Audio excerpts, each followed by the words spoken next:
huwa linawaumiza au mnachukuliaga poa kuitwa chawa?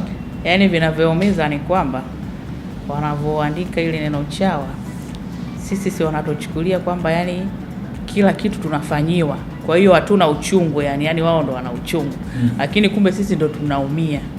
Unaongea kwa hisia, yani kama unaumia na mambo yanayopatikana kwenye mpira. Kwenye mpira hivi mtu anaona tu wale si malaya tu wanadanga humo, wanafanya hivi lakini so wote wako humo. Wengine ndo mimi mfano tu ndo style yangu. Mimi style yangu ni Yanga tu.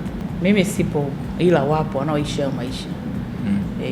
Yani wao na wachezaji na wao, na sio lazima wawe tu Yanga au Simba, yani ni timu zote. Chaboi. Ni sanasafisha tu.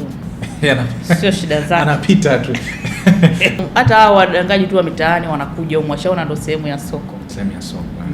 Kwa hiyo wengi sana wanakuja. Kwa hiyo zile picha za uwanjani kuna muda sio pose.